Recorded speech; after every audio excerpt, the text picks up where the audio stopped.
दादा जिवंत आहेत आणि आणि दादा या तारखेला परत येणार. बारामतीतील विमान अपघाताविषयी एक अतिशय धक्कादायक माहिती समोर आली आहे. आता डायरेक्ट तारीख सांगण्यात आली आहे. कालपर्यंत दादा जिवंत आहेत, दादा येणार आहेत अशी चर्चा सुरू होती. पण अचानक एक तारीख समोर आल्यामुळे संपूर्ण महाराष्ट्रामध्ये आता एक खळबळजनक वातावरण निर्माण झालं आहे. 28 जानेवारीला एक भीषण अपघातात अजितदादांचं दुर्दैवी निधन झालं.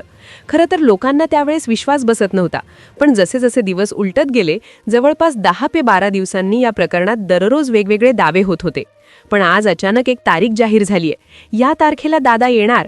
अचानक एक विमान बारामतीच्या विमानतळावर उतरणार आहे, त्याच्यातून दादा खाली उतरणार आणि पत्रकार परिषद घेणार. अशा प्रकारची चर्चा आता गुप्त पद्धतीने सुरू असल्याचं बोललं जात आहे. मग ती तारीख नेमकं काय आहे? कोणी ती तारीख जाहीर केली? हा प्रश्न आता सर्वांना पडला आहे. याच प्रश्नाचं उत्तर देण्यासाठी या व्हिडिओमधून आपण माहिती देतोय. पहा, मुंबईवरून जेव्हा ही विमान निघालं होतं त्यावेळेस सगळं सर्वसामान्य होतं. पण बारामतीच्या विमानाच्या धावपट्टीवर नेहमी हे विमान उतरायचं. वैमानिक काही तोच होता, सगळं होतं. तरी धोक्याच्या शिल्लक कारणामुळे विमान खाली कोसळलं. हा प्रकार कोणालाच मान्य होत नव्हता. पण जेव्हा या विमानातील प्रवाशांची यादी आली, जेव्हा समजलं 6 जण याच्यात होते पण बॉडी 5च सापडल्या, आणि मग तिथून खरा गोंधळ सुरू झाला. दररोज सांगितलं जात होतं दादा जिवंत आहेत, आता परत येणार अशी चर्चा होत होती. पण अचानक एक तारीख जाहीर झाल्यामुळे या प्रकरणाचं सगळं चित्रच बदललं आहे. कालपर्यंत सीआयडीने कसून चौकशी झाली असून सीआयडीची एंट्री आता या प्रकरणात झाली आहे. सीआयडीला देखील काही महत्त्वाचे पुरावे सापडले आहेत. जसे सीआयडी बाबत म्हटलं जातं की सीआयडी जमिनीतून नाही तर कोणत्याही गोष्टीचे पाताळातून पुरावे शोधत काढत असते. तर हे पुरावे आता शोधले गेले आहे आणि जे दावे आता केले गेले होते ते आता कशा पद्धतीने खरे निघतात हे आता समजणार आहे. कालपर्यंत या प्रकरणात फक्त दादा येणार, दादा जिवंत आहेत अशी शंका होती. पण आता तारीख जाहीर झाल्यामुळे आता सगळं चित्र बदललं आहे. या प्रकरणात पहिल्यापासून जे दाठवलं गेलं होतं ते सगळं खोटं ठरलं आहे. कारण सीआयडीच्या तपासात काही महत्त्वाचे पुरावे समोर आले आहेत. पहिली गोष्ट, मुंबईवरून जेव्हा विमान निघालं होतं तर त्या विमानाच्या पात्याचा रंग आणि घटनास्थळी सापडलेल्या अवशेषांचा रंग यामध्ये प्रचंड तफावत आढळली आहे. गावातील काही लोकांना विमानातून एक जण उडी मारताना दिसला होता असं अमोल मिटकरींनी सांगितलं होतं. पण काही लोक म्हणत होते हा भास असेल. पण हा खेळ आता तारीख जाहीर झाली आणि या तारखेमुळे सगळे चित्रच आता बदललं आहे. सध्या लोकांच्या मनात एकच मादळ आता गोगावत आहे. ती म्हणजे दादा आपल्याला सोडून गेले आहेत की कुठला मास्टर प्लॅन हा त्या ठिकाणी आहे. लोक आता म्हणतायत बारामतीच्या धावपट्टीवर उद्या पुन्हा एकदा विमानाचा आवाज गुंजणार असून शिवाजी द बॉस स्टाईलमध्ये दादांचे पुनरागमन होणार असल्याची चर्चा आता दबक्या आवाजात सुरू झाली आहे. हा केवळ योगायोग आहे की एका मोठ्या वादळापूर्वीची शांतता? आजच्या या विशेष भागात आपण उलगडणार आहोत सीआयडीच्या तपासातील ते सत्य जे ऐकून तुमच्या पायाखालची जमीन सरकेल. सगळी सविस्तर माहिती आपण जाणून घेणार आहोत. पहा, तुमच्या मनात जरी हा डाऊट असेल, तुमच्या मनात शंका येत असतील की दादा आहे, दादा येणार, ती तारीख काय आहे, काय पुरावा सापडला, की सगळी माहिती तुमच्या मनात असेल, तुम्हाला घ्यायची असेल तर तुम्ही बरोबर व्हिडिओ पाहतायत. या विषयावरले तुम्ही अनेक व्हिडिओ पाहिले असतील, पण हा व्हिडिओ अंतिम आहे असं समजा. कारण की व्हिडिओमध्ये आपण कुठल्याही अफवा, शंका आणि दावे न पाहता आपण ज्या फॅक्ट आहेत, ज्या वस्तुस्थिती आहे त्यावर प्रकाश टाकणार आहोत आणि ज्यामुळे तुम्हाला या प्रकरणाचं खरं चित्र समजणार आहे आणि सगळी खरी माहिती तुम्हाला भेटणार आहे. त्यामुळे व्हिडिओ शेवटपर्यंत स्किप करू नका, पूर्ण पहा. जसे की आपल्याला माहीत आहे, 28 जानेवारीची ती सकाळ दिसायला अतिशय सामान्य होती. मुंबईच्या गजबजलेल्या वातावरणात एका खासगी धावपट्टीवर एक विमान उड्डाणासाठी सज्ज होतं. महाराष्ट्रातील एक अत्यंत प्रभावशाली व्यक्तिमत्व आपल्या निवासस्थानावरून निघालं. पण यावेळेस काहीतरी वेगळं होतं. त्यांच्यासोबत नेहमी असणारा तो दिमतीला असलेला पोलिसांचा मोठा ताफा, गाड्यांचे सायरन आणि कार्यकर्त्यांची गर्दी त्या दिवशी तिथे नव्हती. अशी शक्यता वर्तवण्यात येत आहे की हा प्रवास जाणीवपूर्वक अत्यंत खासगी ठेवण्यात आला होता. त्यांना बारामती गाठण्याची इतकी घाई का होती? या प्रश्नांची उत्तरं आजही अनुत्तरित आहेत. विमान आकाशात झेपावलं. एअर ट्रॅफिक कंट्रोलच्या माहितीनुसार सुरुवातीचा प्रवास अगदी सुरळीत सुरू होता. वैमानिकाने शेवटचा संदेश पाठवला तेव्हा विमानाची स्थिती स्थिर होती. पण अचानक 8:40 काहीतरी अघटित घडलं. पुण्याच्या सीमेजवळ विमानाचा रडारशी असलेला संपर्क कायमचा तुटला. एका क्षणात राजकारणाचे एक वादळ शांत झाल्याची बातमी आली. पण खरोखर ते वादळ शांत झालं होतं की ते येणाऱ्या मोठ्या वादळापूर्वीची शांतता होती? या प्रकरणातील सर्वात मोठा संशय तेव्हा निर्माण झाला जेव्हा विमानाचे अवशेष बारकाईने तपासले गेले. सोशल मीडियावर सध्या 2 फोटो अत्यंत वेगाने व्हायरल होत आहेत. पहिला फोटो आहे मुंबईहून उड्डाण करतानाचा, ज्यामध्ये पंख्यांचा रंग स्पष्टपणे हिरवा दिसत आहे. पण दुर्दैवी घटना ज्या ठिकाणी घडली तिथे पडलेल्या विमानाचे जे अवशेष मिळाले त्यातील पंख्यांचा रंग चक्क लाल होता. आता विचार करण्यासारखी गोष्ट ही आहे की हवेत उडताना विमानाचा रंग आपोआप कसा बदलू शकतो. सूत्रांकडून मिळालेल्या माहितीनुसार या एका तांत्रिक विसंगतीमुळे तपास यंत्रणांचे धाबे दणाणले आहेत. याचा अर्थ असा होतो का की जे विमान मुंबईहून निघालं ते सुरक्षित ठिकाणी उतरवलं गेलं आणि ज्याचा अपघात झाला ते विमान वेगळंच होतं. हा एक सुनियोजित बनाव असण्याची शक्यता आता जाणकारांकडून व्यक्त केली जात आहे. ज्यावेळी ही घटना घडली तेव्हा सुरुवातीला बातम्या आल्या की विमानात एकूण 6 जण होते. मात्र मदत कार्य सुरू झाल्यावर केवळ 5 जणांचे पार्थिव हाती लागले. तो 6वा माणूस हवेतच गायब झाला की विमान उडण्यापूर्वीच खाली उतरला होता. असे बोलले जात आहे की पुणे जिल्ह्याच्या सीमेवर असलेल्या एका सरपंचाने CIDला धक्कादायक माहिती दिली आहे. त्यांच्या दाव्यानुसार त्यांनी विमान जमिनीवर आदळण्यापूर्वी एका व्यक्तीला विमानातून खाली उडी मारताना पाहिलं होतं.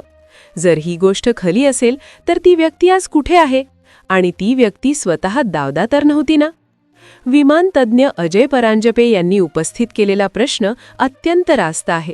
ते म्हणतात की जर आग इतकी भीषण होती की विमानाचं लोखंड विरघळून गेलं तर मग त्यातील काही कागदपत्र आणि हातातील घड्याळ जशाच्या तसे कसे काय राहिले. एखादी गोष्ट जेव्हा शास्त्रशुद्ध पद्धतीने बसत नाही तेव्हा तिथे रहस्यमयी शेवटपेक्षा नियोजित बचावाचा संशय जास्त येतो. जेव्हा सामान्य पोलिसांच्या तपासात अनेक त्रुटी राहिल्या तेव्हा मुख्यमंत्री देवेंद्र फडणवीस यांनी या प्रकरणाची सूत्रे CIDच्या हाती सोपवली. CIDच्या पथकाने पदभार स्वीकारताच पहिल्या 24 तासांत तपासाची चक्र अशी काही फिरवली की संपूर्ण मंत्रालयाचे धाबे दणाणले. तपास यंत्रणा अशा एका गुप्त पुराव्यापर्यंत पोहोचल्या आहेत जो याआधी कोणाच्याही ध्यानीमनी नव्हता. CIDला घटनास्थळापासून काही अंतरावर एक असा डिजिटल सिग्नेचर असलेला डेटा मिळाला आहे जो हे सिद्ध करतो की विमानाचा संपर्क तुटल्यानंतरही ते किमान 5 ते 7 मिनिटे हवेतच होतं. मंत्रालयाच्या 6व्या मजल्यावर एका संशयित वरिष्ठ अधिकाऱ्याची तब्बल 18 तास चौकशी करण्यात आली. असे बोलले जात आहे की या अधिकाराकडे 28 जानेवारीच्या सकाळचे काही महत्त्वाचे कॉल रेकॉर्ड्स होते जे जाणीवपूर्वक नष्ट करण्याचा प्रयत्न केला गेला. CIDने शोधून काढलेला हा पुरावा पाताळातून सत्य बाहेर काढणारा ठरला आहे.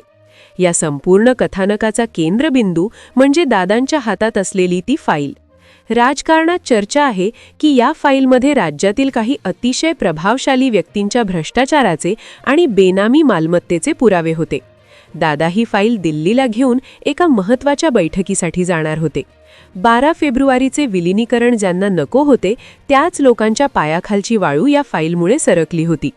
CID तपासात असा एक धागा सापडला आहे की विमान पडण्यापूर्वीच ती फाईल एका सुरक्षित क्लाउड स्टोरेजवर अपलोड केली गेली होती. याचा अर्थ ज्यांनी हा कठोर पाऊल उचलण्याचा कट रचला त्यांना असं वाटलं असेल की पुरावे नष्ट झाले आहेत, पण प्रत्यक्षात खेळ आता कुठे सुरू झाला आहे. अशी शक्यता वर्तवण्यात येत आहे की दादांकडे या सर्व गोष्टींचा बॅकअप होता आणि तेच आज त्यांच्या जिवंत असण्याचं सर्वात मोठं कारण मानलं जात आहे. सध्या बारामती आणि आसपासच्या ग्रामीण भागात एक अतिशय दबक्या आवाजात चर्चा सुरू आहे. रात्रीच्या वेळी बारामतीच्या विमानतळावर काही अज्ञात विमानांच्या हालचाली झाल्याचे गावकरी सांगतायत. लोक म्हणतात की आमचे लाडके दादा सुरक्षित आहेत आणि ते योग्य संधीची वाट पाहतायत. याला शिवाजी द बॉस थिअरी म्हटलं जात आहे. जसं त्या चित्रपटात नायक आपला मृत्यूचा बनाव रचतो आणि नंतर भ्रष्टाचारांचा नायनाट करण्यासाठी पुन्हा येतो, तसंच काहीसं चित्र महाराष्ट्रात उभं केलं जात आहे. लोकांच्या मनातील भावना अशी आहे की दादांना सुरक्षित ठिकाणी हलवण्यात आले आहे आणि CIDचा तो पुरावा त्यांना पुन्हा जाहीरपणे समोर आणण्यासाठी पुरेसा आहे. महाराष्ट्राच्या राजकारणातील हे अंतिम रहस्य आता उलगडण्याच्या उंबरठ्यावर आहे. 28 जानेवारीपासून सुरू झालेला हा प्रवास विमानाचा बदललेला रंग, वेळेची विसंगती आणि CIDने शोधून काढलेला तो पाताळातील पुरावा या सर्व गोष्टी एकाच दिशेने संकेत करत आहेत. सत्य हे आपण विचार करतोय त्यापेक्षाही जास्त धक्कादायक आहे. आता संपूर्ण महाराष्ट्राचं लक्ष एका विशिष्ट गुप्त तारखेवर लागलं आहे. ती तारीख उद्याची आहे. अशी चर्चा सुरू झाली आहे की उद्या दुपारी बारामतीच्या धावपट्टीवर एक विमान पुन्हा एकदा लँड होईल आणि त्यातून दादा स्वतः बाहेर येतील. त्यांच्या हातात तीच फाईल असेल आणि ते एका ऐतिहासिक पत्रकार परिषदेत संपूर्ण महाराष्ट्राला हादरवून टाकणारं सत्य समोर आणतील, अशी चर्चा आता लोकांमध्ये सुरू झाली आहे. तर प्रेक्षकांनो, आतापर्यंत आपण ज्या काही गोष्टी पाहिल्या, जी काही बातमी आपण ऐकली, ती ऐकून तुमच्या मनात अनेक प्रश्न निर्माण झाले असतील, शंका तुमच्या मनात आल्या असतील, हे 100% निश्चित आहे. पण या व्हिडिओविषयी जे इथे एक गोष्ट स्पष्ट करणं प्रामाणिकपणे अत्यंत गरजेचं आहे.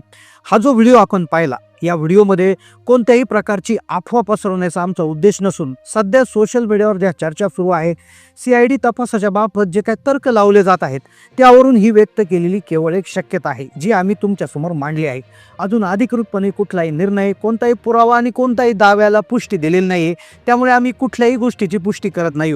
खरं काय खोटं काय हे केवळ अधिकृत तपास यंत्रणा स्पष्ट करू शकतात. पण ज्या प्रकारे विमानाच्या रंगात झालेला बदल, प्रवाशांच्या संख्येत झालेली तफावत, या गोष्टींविषयी चर्चा सातत्याने समोर येत आहे, त्यावरून सामान्य जनतेच्या मनात शंका येणे स्वाभाविक आहे. मग आता मला तुम्हाला विचारायचं आहे की तुम्हाला काय वाटतं, या तांत्रिक चुका केवळ योगायोग होत्या की यामागे काहीतरी मोठं गुपित दडलं होतं? दादा खरोखर परत येतील का? तुम्हाला मनापासून नक्की काय वाटतं? तुमच्या मनात ज्या काही शंका असतील, जे काही तुमचं मत असेल, ते कमेंट बॉक्समध्ये तुम्ही नक्की कळवा. तुमच्या प्रत्येक कमेंटमुळे या प्रकरणातील जनभावना समोर येण्यास मदत होते. महाराष्ट्रातील या लाडक्या लोकनेत्याबद्दल तुम्हाला काय वाटतं ते लिहायला विसरू नका. व्हिडिओ आवडला असेल तर लाईक करा आणि अशा सविस्तर विश्लेषणासाठी आपल्या चॅनलला सबस्क्राईब करा. धन्यवाद.